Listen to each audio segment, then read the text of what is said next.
waterbirds are the species hurt the worst in the Gulf oil spill, but scientists say it's the Atlantic bluefin tuna, already endangered before the disaster. Bluefin is one of the tastiest fishes in the world, we hear. It's also among the most expensive. A single fish can go for $175,000, so it's easy to understand why it's being hunted to extinction. George Knapp of the I-Team discovered an effort to save the bluefin right here in southern Nevada. As our viewers might recall, last year we reported about some Las Vegas restaurants which no longer serve shark fin soup because the desire for that soup was pushing shark species to the brink. Because we're a world-class dining destination, chefs and oceanographers feel this is a good place to start a public movement toward sustainable seafood. One local seafood place is taking a stand to help the bluefin. So here we have Hiramasa kingfish, which is a yellowtail species that's grown in South Australia. Chef Oscar Toro wants his diners to try new things, not just for their own enjoyment, but for the good of the planet. His employer, the wildly popular Sushi Samba restaurant at Palazzo, has just taken one of its most popular and most expensive dishes off the menu. The no blue icon means no bluefin tuna. We would go through 300-400 pounds of tuna a week, plus probably 500 pounds of tuna. So by cutting that out right away, it helped a significant amount. That's probably one tuna a week.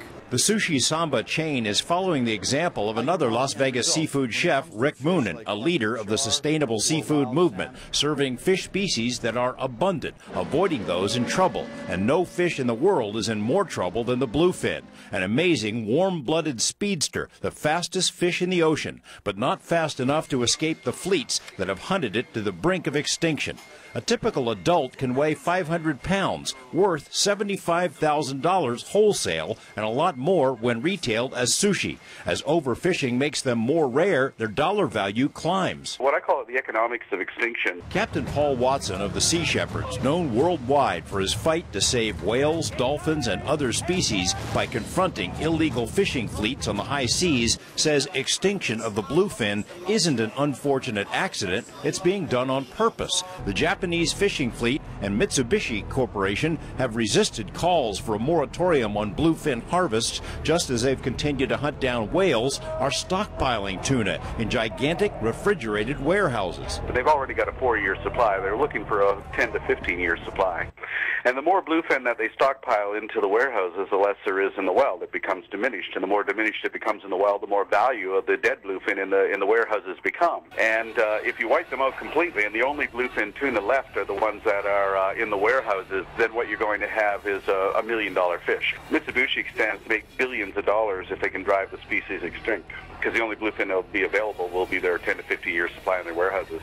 The Japanese may be the driving force behind what's happening to bluefin, but sushi lovers in places like Las Vegas are just as culpable. Every order of bluefin tuna pushes the fish closer to the edge. Companies like Sushi Samba have taken a stand, even though it will likely cost them plenty.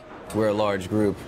We do a lot of business, tons of, customers, but we've said no. Public response has been overwhelmingly positive, Toro says, but several other Las Vegas restaurants continue to sell bluefin, including Nobu at the Hard Rock, Koi at Planet Hollywood, and Yellowtail at Bellagio. A home delivery company with the unfortunate name Bluefin Sushi is still found online, though its menu has been pulled. Captain Paul Watson says the only way to get them to stop is for customers to take a stand. Watson thinks Las Vegas is the perfect place to start the movement. I think Las Vegas would be the best place to really send a signal around to the rest of the world, where we have to make a difference. If we can stop it in Las Vegas, we can stop it anywhere. I do know one thing, though. If the fish disappear, the oceans die, then we die, and that's a message that might sound very radical, but the fact is, ecologically, it's a truism.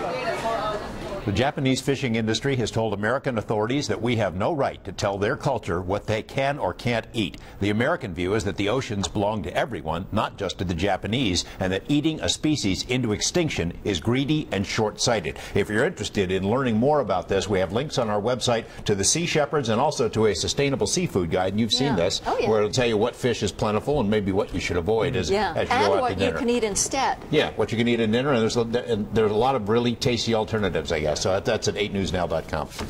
Good movement to start. Thanks.